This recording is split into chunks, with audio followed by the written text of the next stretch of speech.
Help me grow, fast or slow, as long as I know you're digging for gold. Help me learn, soft or stern, as long as I know you're digging for gold.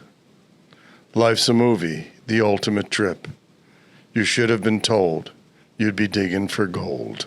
Hello, my friends, and welcome to another episode 21 of Digging for Gold. And you can find us on my website, dangoldberg.com. At the bottom are all the links to YouTube, Spotify, all the audio that our podcasts are carried on, and it's mostly everybody. Here's the deal. Today, this person, we are honored to have him on our show. Honored to have a Philadelphia legend, okay? Someone, if you're a basketball fan, you'll know this person, okay? If you're a fan of good people, you'll know this person. It's Bo Kimble. Bo, welcome. Thank you very much. Very honored to be here. It's our pleasure, believe me. So you have a storied past, okay? You were great at Dobbins Public League, right? Thank you. And you coached at Overbrook, right? Yes. Also, these are Philadelphia, for those of you not familiar with that, these are Philadelphia high schools in the public league. And I was in the public league, okay, our high school. And then you went to University of Southern California. Yes. Right? With your dear friend, close friend, Hank Gathers, who went to high school with you as well. Sure did. Also from Philly, right? And then something happened, right? Mm-hmm. And we were discussing this earlier. Tell us a little bit about that, okay? When you went to USC, and the story behind that. Okay, Hank Gathers and I played 4 years together at Dobbins Tech, and surprisingly, I didn't know that we only lost 5 games. Wow. In 3 years. I'm at the banquet senior year, and I just happened to look at the program, and I'm like, whoa, five games that we lost. Wow. And so, but we won the championship our senior year. Probably would have won it our junior year. Ben Franklin had a masterful game plan, and they said what we're going to do is we're going to double team Hank and frustrate him. This is junior year. Right. We're going to frustrate him, and he's going to, complain. We know we can't stop Bo, so we're just going to try to stop. We'll try to stop Hank getting frustrated. And that's the only way we can beat them, and that's exactly how they beat us. Wow! And they told us afterwards that's what they did. Senior year, they didn't make it past the quarterfinals. Wow! And we ended up winning. So Hank and I were so energetic and so ambitious as players that want to make it to the NBA, want to go to college, that sometimes there wasn't enough basketballs on the court. And so David Spencer always teased about David Spencer recruited Hank and I to go to USC. He would say that when he came to 18 of our games our senior year at Dobbins, and he could tell from being on the phone with Hank within the first minute if I scored at least 1 point more than Hank, because Hank would not be in a great mood. And when he called me, he wouldn't know if we won or lost, if I scored more or not. But Hank and I were super, super competitive. I mean, to say the least. And the best of friends. And the best of friends on the court. And but we made each other better. There's no question about that. And I have examples I can share. So when it was time to go to college, Hank signed to go to USC first. Mm-hmm. And to be quite honest, I was trying to go wherever Hank wasn't, to be honest. And but David Spencer came to 18 of our games our senior year. And he would he would see our game, jump on a plane back to L.A., call us from the airport just so he can give the appearance that it's only 5 hours away. It's not that far to go across country to go to school. Right. So Hank and I ended up going to USC together because of David Spencer. And I made our freshman year, I made the All-Pac-10 team. Right. Started all but 3 games. Hank played significant minutes the second half of the year. And so things were looking very promising. It was amazing. And then, unfortunately, they fired our head coach, Stan Morrison, which means they fired David Spencer as well. George Raveling comes in. And, I wasn't really excited about George Raveling. But at the same time, being from Philadelphia, being a black coach, want to keep an open mind. Yeah. Went to Villanova, right? He's a Villanova guy. Yes, and he was a great coach at Iowa as well. And so that interview didn't really go too hot for me, particularly. Okay. He kept calling me Hank, which means I knew he was calling Hank Bo. So that didn't work well with me, and the meeting just didn't go well. And so I left there knowing that I was recruited. I was blessed to be recruited by everyone, and so I knew I had a ton of options, but I'm not going to be here. And Hank wanted to stay, so I guess his meeting went well. So we're at a restaurant that night, and Hank and I get into a big argument, and he says, I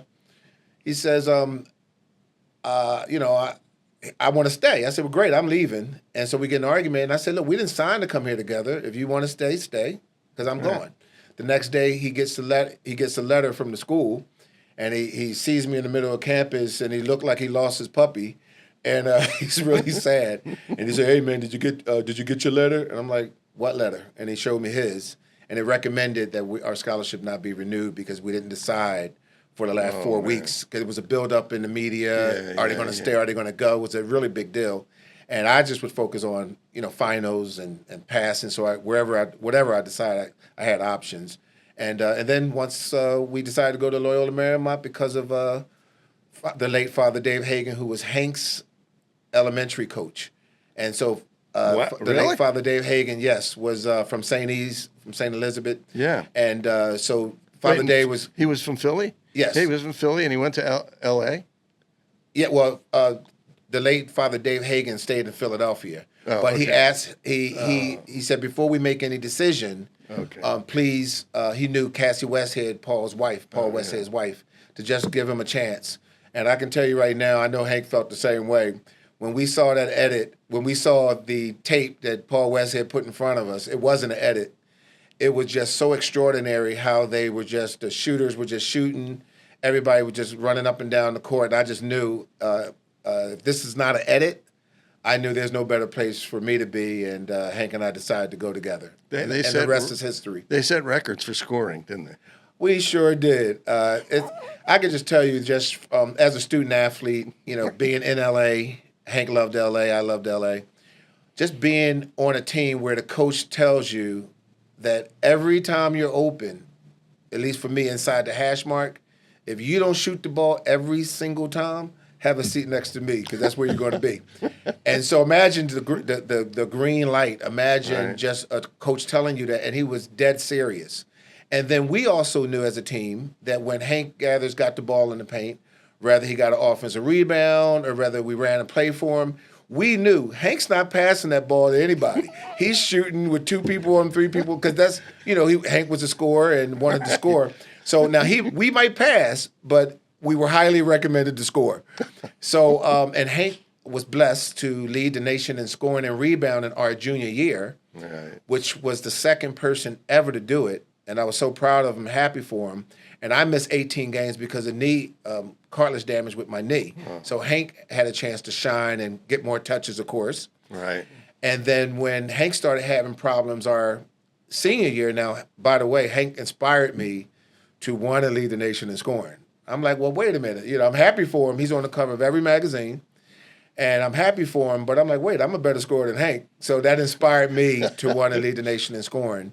All I really cared about prior to that was graduating on time, going to the NBA. But once he led the nation in scoring, I said, hey, I told Doug Overton next year I'm going to lead the nation in scoring. And we did. So we shot the ball on average every 4 seconds. We full court trapped the entire game. Wow. And we averaged 100 points a game, which is a record now, 125 points a game. And I always share when I start talking about Hank is Hank Gathers and I, we made each other better. We were great individually, but we realized that we were better together, and we were super, super competitive. Yeah. All the time. But we made each other better. We made each other great. I remember watching either the film or live of that game where Hank had his heart attack on the court, and I went, "What? What just happened?" I just was like floored. And what was that like? Well, when that happened, in my case, I was thinking that, hopefully he'd get up. And that particular day, he didn't. He had an episode before when he fainted against Santa Barbara. He did get up. Mm-hmm. So I can promise you that myself and and everyone else didn't. We thought that he would be okay. The last thing that crossed my mind was that he wouldn't make it through the night. Right. So we ended up canceling the game. We went to the hospital, and they pronounced him dead shortly after. But Hank Gathers, people that know Hank was the most energetic and the most funniest person you could ever be around. So there was no thought that even crossed my mind that he wouldn't make it. He wouldn't make it. So, but to this day, people that know Hank, whether it's teammates, whether it's family, I can promise you, they think of Hank all the time. He just had that kind of spirit. Yeah. He just kind of had that kind of persona, but I celebrate how Hank lived, not how he died. Yeah, it's a beautiful thing. Yeah, so I talk about him all the time. And I celebrate him all the time. It's interesting because when I was introduced to you, I mean, I thought about the two of you. It was always the two of you, right? Yeah. Bo and Hank. I mean, that's just the way I thought. And growing up, watching you guys, I was already old. You guys were young, but I was watching you guys, and that's the way I think most people thought. Yeah, and one guy said to me, one fan came up to me one time, and he said, he put it in a nice way, but he was like, he was insinuating that, you're kind of living in Hank's shadow and kind of thing. I Right. said, well, I don't actually, that's not true, and I don't look at it that way at all.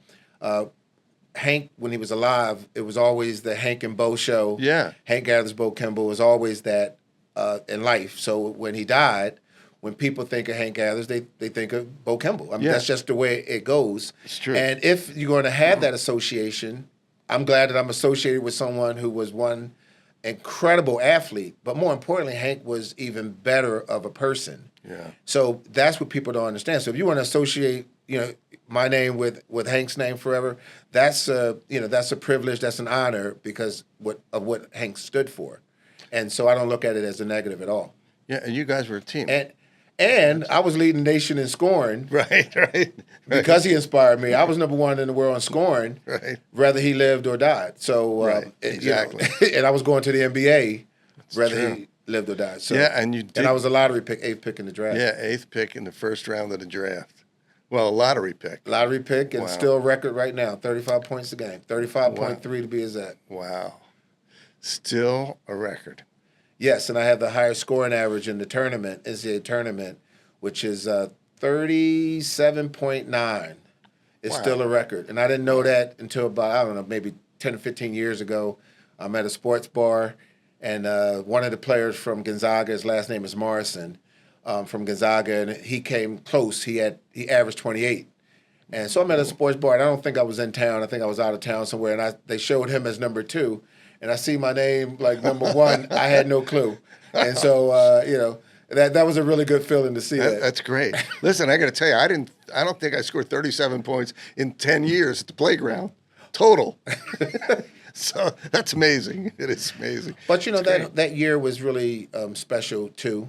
Because again, as I mentioned, Right. when I was out missing 18 games, Hank led the nation in scoring and rebounding. When he was out, I scored 50 points or more 5 games in a row. People probably didn't know that. Wow. And scored at least 49 times that year, or 9 or 11 times that year. Wow. So I was just really on fire. And but I had put the work in, and I had more touches when Hank Right. missed that month. Right. Before he came back, I had more touches. So that's a perfect example of how we were great individually, but we kind of tuned down our game to be effective together. Which brings me to the point of teamwork. Absolutely. How important that is. Oh, yeah. And we all had a role to play. Right. Hank was our enforcer. We both was captains of the team. Mm-hmm. And we actually brought the Philadelphia style of play, Yes. Philly toughness, to the entire team. So, if people saw pickup games and they didn't know any of our background and they saw us on opposite teams, they probably would have thought we didn't like each other. Right. But on the court, we were not friends. And the team adopted that because they knew you better play that way because we're all business on the court. Right. Off the court, totally different ball game. Yeah, But your on the buddies, court, yeah. oh no, we're not having it. And I got one example to prove it. One time we were in practice. I was, I was able to, as an athlete, dunking on a lot of people that was taller, blah blah blah. So Hank, one time in practice, I got the steps I want. Is me and Hank. I'm about to throw him in the basket. So I thought we're at Dobbins, and he almost broke my damn left arm. Wow. I tell you, and so he hyperextended the shoulder. No hard feelings. But look, if you try to throw me in the rim and dunk on me, like, I hope your arm's okay, Bo, but I guess you won't be coming in here with that again. But I'm just saying that's the intensity level that we had on the court. It was dead serious. And It's then amazing. another lesson that I learned from Hank. This is a lesson I learned from Hank. He taught me how to leave all that negative energy or all the competition on the court. So one time we almost get into a fight. I mean, literally almost get into a fight. And it happens to be about 20 minutes before the end of practice. So we played on multiple teams together. Most of our players, we always, after our practice at Dobbins, we played an evening in fall leagues. So we always met at the late Father Dave Hagen's house, and we then go to the game. Right. So we get into this altercation, no physical blows, but major confrontation. And then practice is over, and Hank says, as calm as can be, like that never happened 15 minutes ago, hey, don't forget about the game. Don't forget about our game tonight. I'll meet you at Father Dave's at 6. And I'm thinking to myself, is he out of his mind? He must be schizophrenic. There's no way in hell I'm coming to the game, and I'm so like still carrying it like, man, F you, F the game. But guess where I was at 6 o'clock? I was at Father Dave's house to make sure I got to the game. He just let it go. He let it go, so he taught me to leave it on the court. Yeah, exactly. That's it. And I said in another podcast, I said, if something's really, really bothering you, in 3 days you won't even remember it. Probably in 2 days you won't remember it. And if you hold on to it longer than that incident, that person is in your head controlling you without you even knowing it. They're just controlling you. So leave it on the court, man. Mm-hmm. That's the term I'm going to use now. Just leave it on the court. So then you're at Loyola, okay, Marymount. There's a couple of Loyolas. Right. In Los Angeles. Yep. There's one in Baltimore, I think, isn't there? Yeah, there's one in Baltimore and one in Chicago. Yeah. So it's NBA time. Okay. And you're a lottery pick. And for those of you who don't know how the NBA works, the teams at the lowest rung, right, who have won the fewest games, get to choose a lottery. They literally have, I don't know if it's paper or balls or whatever, and those 8 teams or whatever it is, they get a chance to get the first pick or the 8th pick or this, and you were picked 8th by the LA Clippers. Mm-hmm. Well, so you're already in LA. You didn't have to move, right? Yes. You must have thought, well, this is good. This is easy. Am I right? Yes, I was very happy to stay in LA and to be the 8th pick with the Clippers. And I'm pretty sure that humbly I probably would have been the 2nd or 3rd pick in the draft. But my agent, Leonard Amato, and David Spencer was working for him too, but Leonard was the head guy. We had decided that it was best to stay in LA. So we had threatened all the teams 1 to 7. If you draft me, I'm going to Europe. And that was a poor thing to do. But at that time, it made sense because of all the marketing, my following in LA. I wanted to kind of stay home. And so what would have happened is I probably would have been drafted 2nd by Seattle. But 100%, I can guarantee you I would have been drafted by Denver, the 3rd pick, because they picked Chris Jackson. But 1 month after the draft, they hired Paul Westhead. Oh, man. But they didn't nobody told me. But I look at things, there's fate. God wanted it to be the way that it turned out. So, but it made sense at the time, but that was something that happened. Another thing that most people don't know, and I thought I'd share it now. Absolutely. Elgin Baylor told me not too long ago before he died, the late Elgin Baylor, who was the general manager of the Clippers. He told me during All-Star Weekend, that the reason I didn't get playing time is because of the clause in my contract. Now, I had a clause in my contract that because once I got drafted, we did not want a long holdout. You know, if you have a long holdout negotiating the contract, Right. you miss 2 weeks, 3 weeks of play. You don't get to gel with your teammates. You don't get, to learn the plays, and you're behind the ball for a week or 10 days. And we didn't want that. So we created some incentives that was almost guaranteed that that I would attain. One of those was averaging 15 minutes a game. So, of course, I'm going to average 15 minutes a game. I'm the first-round draft pick. So the first half of the season, I'm averaging 35 minutes a game, doing very well, probably averaging about 18 points a game, I believe. And then the second half of the season, they started playing me 5 minutes a game. So going from 35 minutes to 5 minutes a game because they were trying to keep me from hitting my incentive of they're trying to get my playing average under 15 minutes a game so they can save $300,000. I was making $300,000 for 5 years of my contract.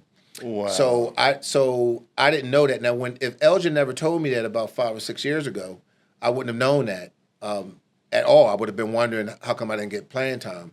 So I was able to get it the first year, but at the second year, the Clippers made sure I never got over 15 minutes a game. The Knicks did the same. And at the end of the day, I tell people, it's not personal. It's a $1 billion business. It is $1 billion. And so I didn't take it personal. Thank you for the financial security for my $10 million contract. Thank you for that to take care of my family. I appreciate that. Beautiful but thing. At the same time, it's a business, and I didn't take it personal. And of course, everybody know what happened with Donald Sterling, who, Yes. So that situation cost me at least he 50 to made 60 a million. stupid statement. Yeah. So, but that situation cost me my second contract would have been about 50, 60 million. But it's life. What was it about the Clippers as opposed to the Lakers in your mind? Well, I was more of a Laker fan. Let me just say that out loud. What was unique about the Lakers organization is they practice every day at Loyola Marymount. So I knew the Lakers and all the visiting teams when they came in town to play the Clippers and the Lakers, particularly the Sixers. I got a chance to see Dr. J. When we see the bus up there, we know that the Lakers or one of the visiting teams are in town. So it was kind of cool to be able to say hello to Michael Jordan, say hello to Dr. J, say hello to the superstars that you admire when they were in town. So that was really a great thing. So, but the Lakers didn't have a high enough pick for me in the draft because the Lakers, I believe they won at least 3 of the 5 championships during the time I was at Loyola. Wow. So it was kind of great. It was incredible being a Laker fan, watching them practice and playing with them against them in the summer league. I mean, not the summer league, but playing in them summertime and pickup ball, and then watching them go win championships. That was kind of fascinating. But the Clippers were a team that wasn't doing that well. With my skill set of coming to a team that wasn't doing well, with me being an unstoppable scorer and being able to, shoot from anywhere, I just thought it was a great fit to take advantage of the marketing, but bring a great value of my scoring and shooting to the team and be local, as I saw it. So, but it didn't work out. What'd you think of New York? Love working for the Knicks. The Knicks was the best NBA experience. It really was. Pat Riley and all the Knicks were committed to winning. The unique thing about that, there's a saying that you're as strong as your weakest link. Yes. I was the 12th man on the team. Now the Knicks really didn't want a 6 guard, but I was part of the trade with Doc Rivers and Charles Smith. So the Clippers didn't want to pay my big contract because Ron Harper was getting healthy, the 3rd year. Yeah. He was healthy, so they wanted to unload me. So I ended up being part of that 3-way trade. Wow. But that was a great experience playing at the Garden. All the players were committed to winning. We had home court advantage throughout the playoffs, but we lost to Michael Jordan in Game 6 of the Eastern Conference Finals. But that was a great experience. Weren't you traded for Mark Jackson? No, that was the Mark Jackson trade, yes. Yeah. Mark Jackson was part of that trade. He went from the Knicks to the Clippers. Yeah, another Philly guy, isn't he? Mark Jackson. I don't think Mark is from Doesn't Philly. he go to do the post-game shows for the Sixers? I think he does now. No, that's a different Mark Jackson. Oh, it is? Yes. I better call him and tell him I'm confused with the other guy. Yeah. It was Mark Jackson, the point guard. Oh, okay. Yeah. And he was a great player as well. Yeah. Oh, that's right. There's a couple. But the Knicks was a really a quality experience because everyone was committed to winning. Everyone was, mature and all about, winning a championship. And that dedication showed. And most of the teams in the NBA practice 2 hours a day. Mm-hmm. We practice 3 hours, 3.5 hours a day. Wow. Most of the teams practice for 2 hours without tape. During shoot around. Right. Game day shoot around. Most teams do like a little walkthrough on how we're going to defend the best plays, shoot around. With the Knicks, it was an hour and a half practice with full tape on game day all year. So Pat Riley was really just an extraordinary coach, and I was blessed to play, have a good experience also with Larry Brown from the Clippers. So two great coaches, and I believe they won Coach of the Year each of the year that I was playing. Larry Brown wound up with the Sixers for a while. Yep. And he was a great guy and great coach. So I was blessed. At least that was a really positive experience. I had a lot of respect for for both coaches. This is so cool. I mean, it's the inside story. Yeah. Because there I am sitting watching it on TV, and you're doing it on the court, man. I mean, it's just a beautiful thing. It must be. What's it feel like? Well, when you put the work in, and in my case, being at the draft, I knew I was going to be a lottery pick because I pretty much knew that up front. It really wasn't any stress about where I was going. Mm-hmm. But you put the work in, you pay your dues, you prepare to have the kind of season to put yourself in that situation, and you're fulfilling a dream. Right. My dream was to graduate on time. I have a degree in communication broadcasting at Loyola Marymount. Graduate on time and fulfilling my other dream, which was making it to the NBA. And then my other goal was to be number one in the world in scoring because of Hank. Inspired me to do it, and so it was a trifecta. It's beautiful. And my late mother was there. My brother was there in New York when I was drafted. My late girlfriend, Lisa Harris, from Dobbins. We were together at the time, so sharing that experience with her, it was really a special time. What's it like going on the court the first time in the first game? It's like you've made it. What's that feeling? What's the rush that you had? Did you have a rush when you looked at the stands and you saw the crowd and everything else? What's that like? It's amazing that I don't think I've ever been asked that question that way. But the thing that comes to mind is you're in the warm-up line, you're smelling the popcorn, the lights are bright. It's just an exuberating feeling. It's just a bolt of energy. You can't wait till the ball go up. You're playing against the best players in the world every night. And for someone like me, our first game was against Sacramento. And I had 22 points, and we beat them. So scoring and shooting for me was natural.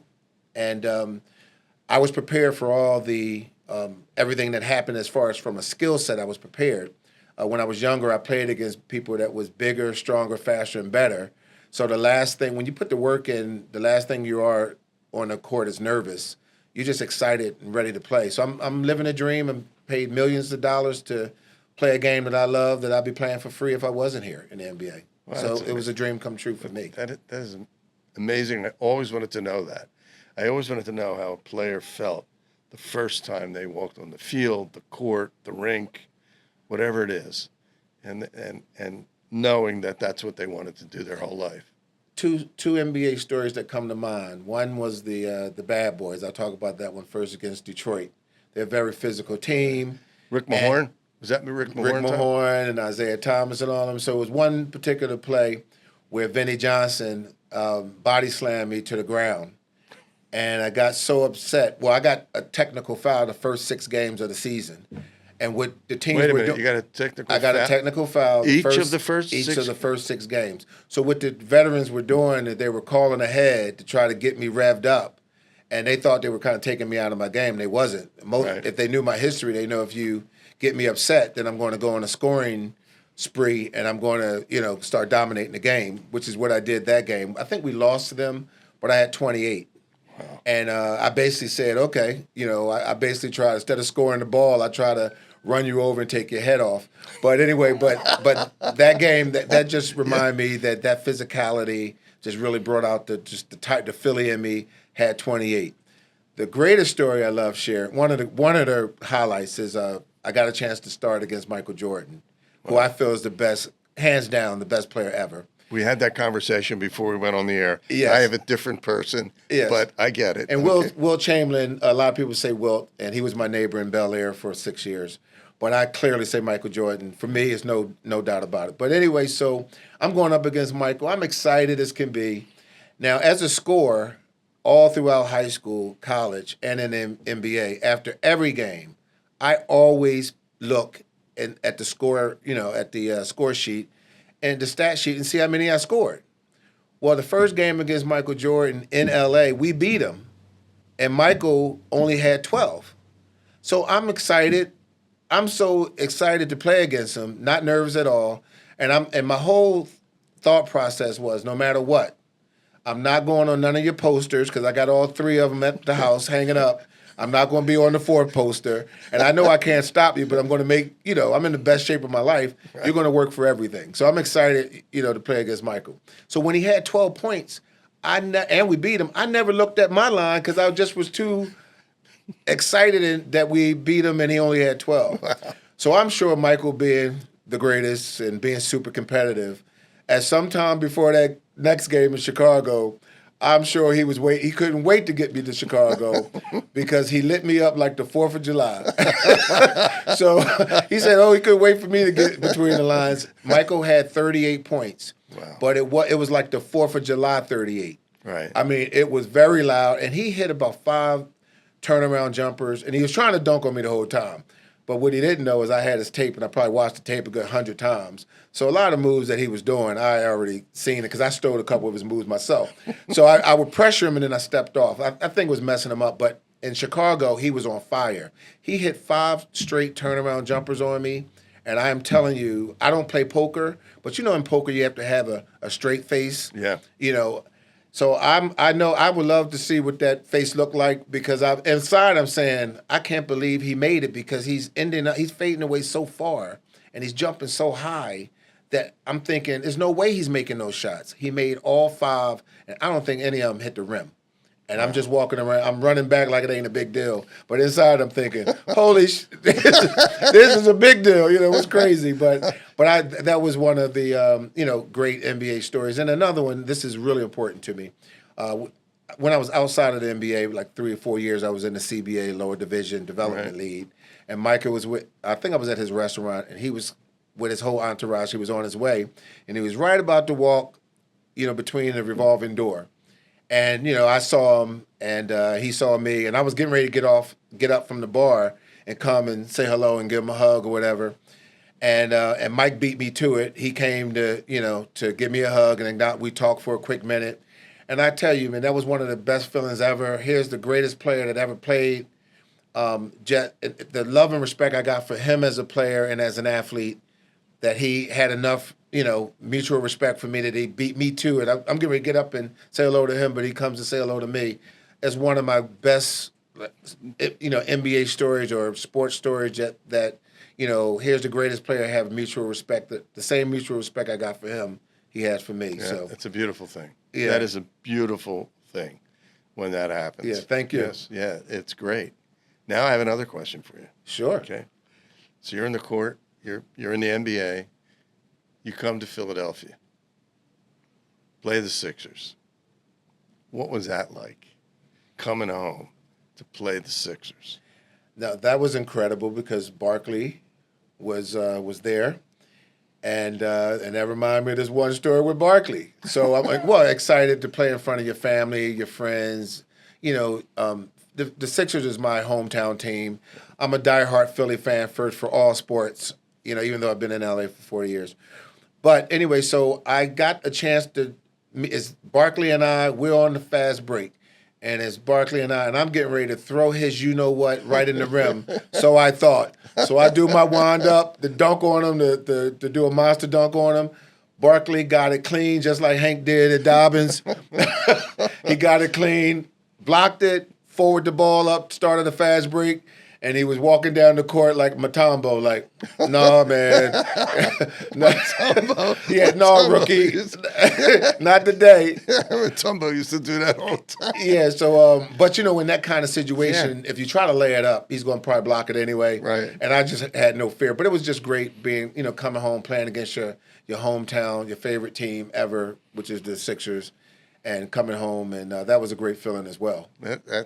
That's also a beautiful thing. Absolutely. I always wonder what it's like for a ball player, regardless of the sport, or a hockey player, to come home, even though you're playing for a different team, that everybody in the arena is voting against the team you're on, so that the home team, who you or whoever it is, rooted for their whole life, right? What that feeling is like. And you just explained it. I mean, it's nothing like coming home playing in front of your family and friends. Now, how do you feel? And I don't know the final score here, who won that game, okay, or any of the games when you played in Philly.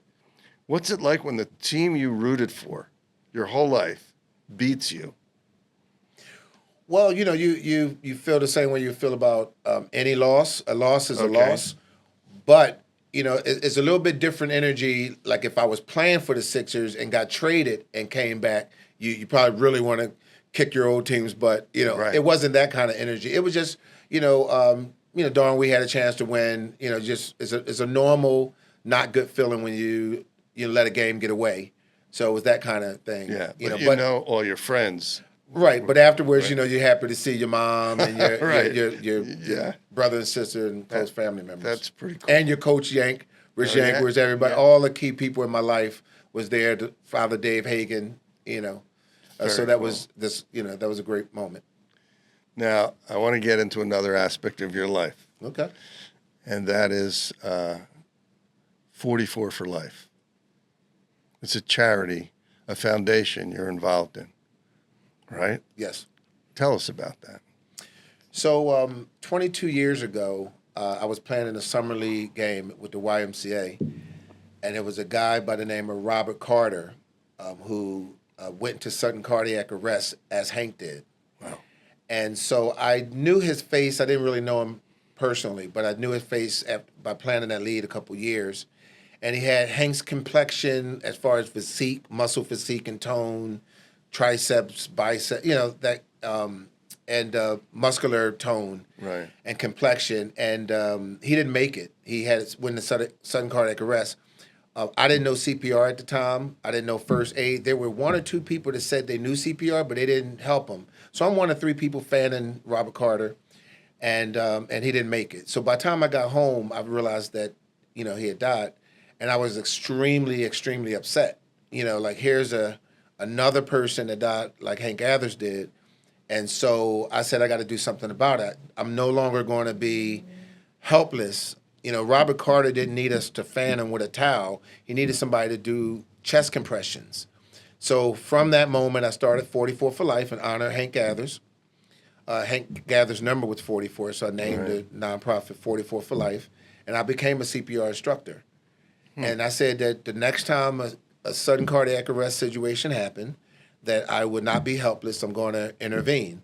And about last year on Route 476 on the Blue Route, a tractor trailer went across the lane into the other lane, and I was part of 4 people pulling him out. It turned on his side, and I came like 1 or 2 minutes after the incident. It was like a 10-car collision, and I helped pull this guy out of this trucker out of his truck with 3 other people, and I was able to do chest compressions until the paramedics came. Coincidentally, there was 2 off-duty paramedics there, but they didn't have the major equipment. One paramedic started for like a minute or 2, and he got tired really fast. So I was the one doing the compression for about 12 minutes until the EMS came. So I finally had a chance to not be helpless and reach out and try to save a life.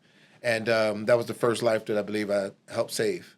Wow, you saved somebody's life. From just not being helpless. So 44 for Life, our mission is to put defibrillators in public places and decrease sudden cardiac deaths. And we have new initiatives coming out for 2026, which is going to be life-changing. I'm so excited about it. Just as often as you see St. Jude on TV, you're going to see 44 for Life on TV. We're going to put defibrillators in every church worldwide. We're going to put them in every restaurant and every fast food place worldwide. We're going to have partnerships with some of the top teams and organizations worldwide, and we're self-funded. So I'm excited. So I don't need to reach out to none of my millionaire and billionaire friends. So I'll jokingly say to them all, you know, you can. We don't need your money. I just hope that once you see the logo, the 44 for Life logo at a restaurant, I hope you or your loved one, and this is to my millionaire and billionaire friends, I just hope you're eating at a restaurant that got the 44 for Life logo, because at least you know that there's an AED there, and all of the employees are CPR trained. And the biggest thing we're about to do, which is super important to me, most of the public is not aware. We're going to do a PSA to let the public know that AEDs, what they call defibrillators or AEDs, and that they're fully automated. The public is not aware of that. So we're going to do a major global campaign letting the public know that if you're 11 or 12 years old or older, it's fully automated, save a life, open it up, it walks you through everything and shows you where to put the pass to save a life. And it will not shock a person if you have a pulse.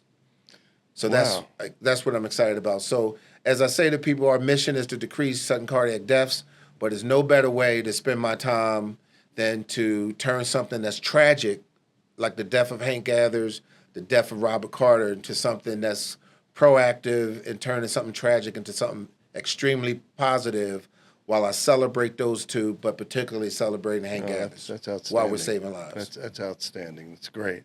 Thank you so much. Is that your main passion right now?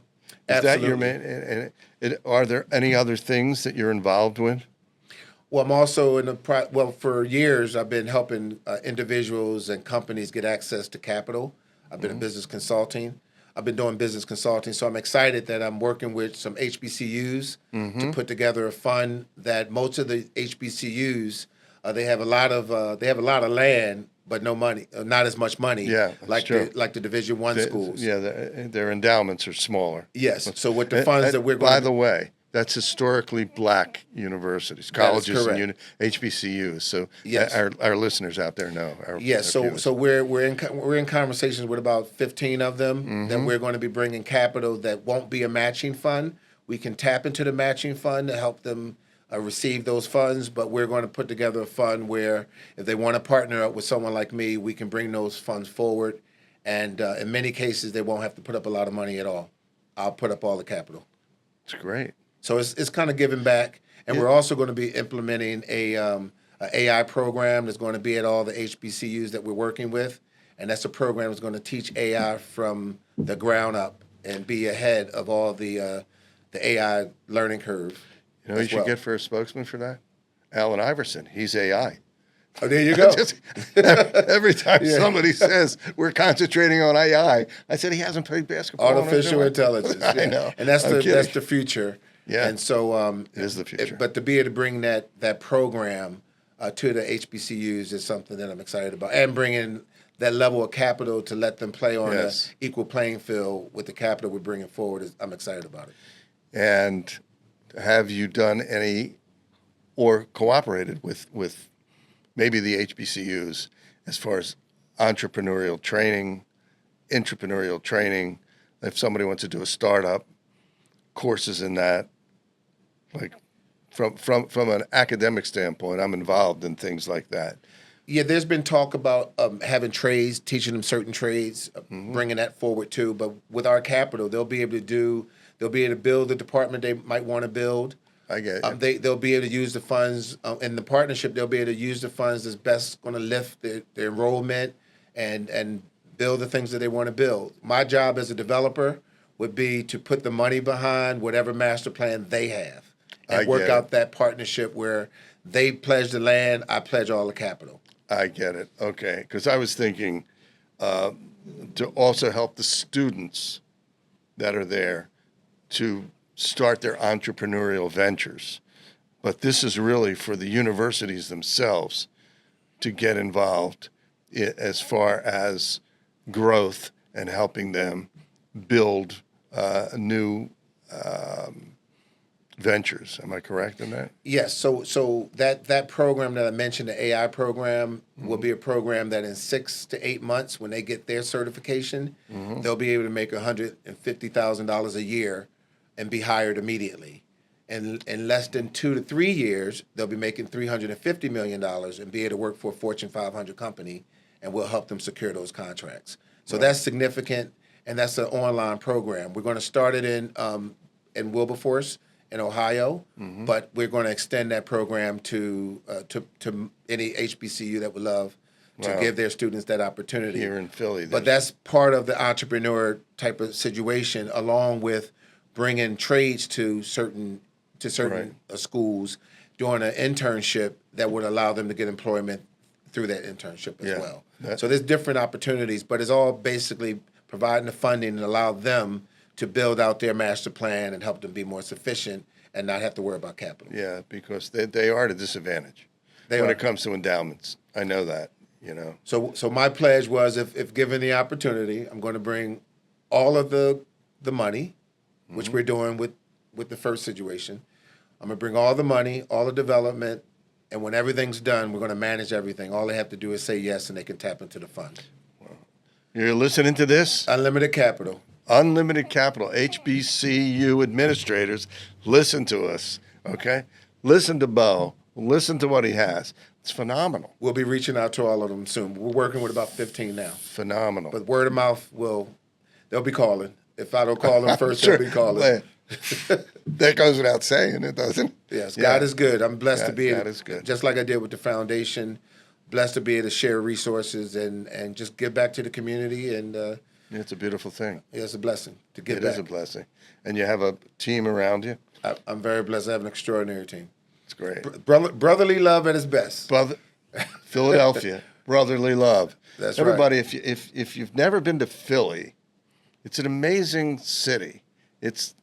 I would always tell people, Philadelphia is like no other city. And I've been in a lot of cities, and I had locations in a lot of cities. I had retail operations in major cities. And I said, Philadelphia has a soul. And a lot of cities don't. A lot of cities are transient, or there's just not that Philadelphia feeling. To me, anyway, growing up here, spending my entire life here. I did live in LA for a short time, but Philadelphia has a soul. There's something about people from Philadelphia. And not saying anything about you New Yorkers or Seattle people or your people in Houston or LA, but it's just my observation of Philly. That's it. Philly, just my whole Philadelphia experience, particularly on the court, I always had a mindset that if you can survive in North Philadelphia, you can survive anywhere in the world. And I wouldn't take the experience I had on the court or off the court of growing up in North Philly. I wouldn't take that. I wouldn't want to trade that for any other experience, because on the court, it made me know that I was unstoppable because I played against people that were bigger, stronger, faster, and better. And then off the court, all of that experience of growing up and being tough when you needed to be tough, have a little finesse, be classy. You can have all those attributes which make me the person that I am. Yeah. And great mentoring comes in as well. So most of my mentors was from Philadelphia, which helps me dress the way I dress, talk the way I talk, and do the great things that I do. Thank you very much. I like that styling. I appreciate it. You're styling. And I'm from North Philly. So I was born in North Philly and grew up part of my life in North Philly. Then we moved to Northwest Philly. Yeah, very proud to be from Philly. Yeah, me too. No question about it.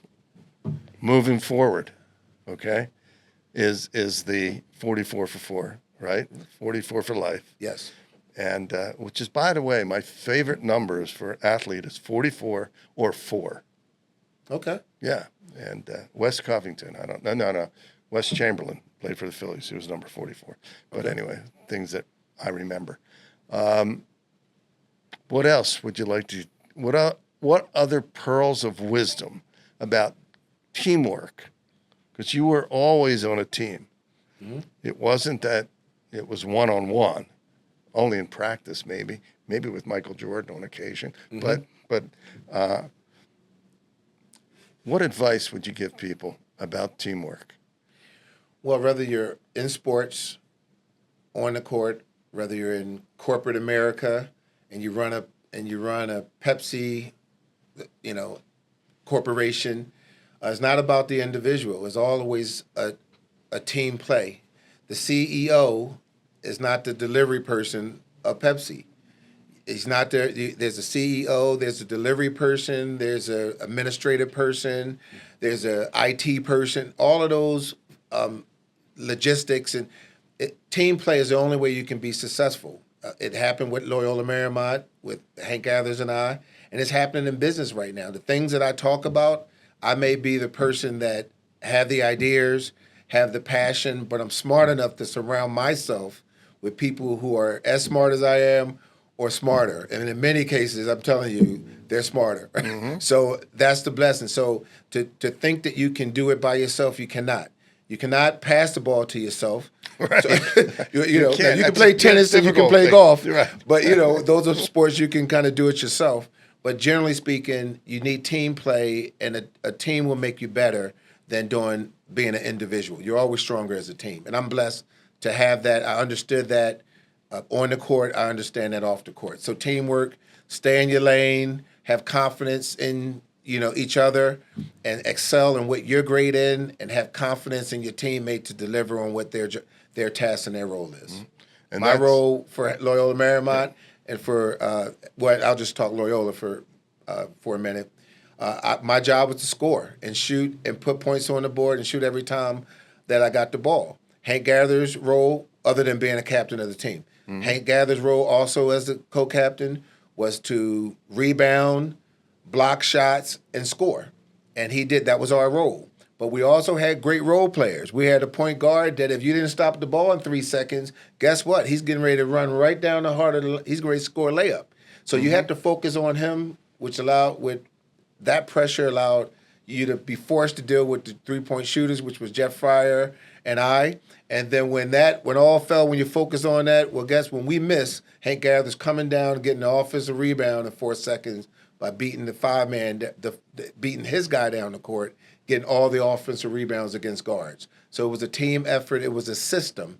And just like in business and teamwork, believe in your system, believe in your coach's strategy, believe in your business strategy, and give 100% in your role, in your position. And the person in charge has to be able to communicate the position, the values, the mission, right? Mm-hmm. The vision.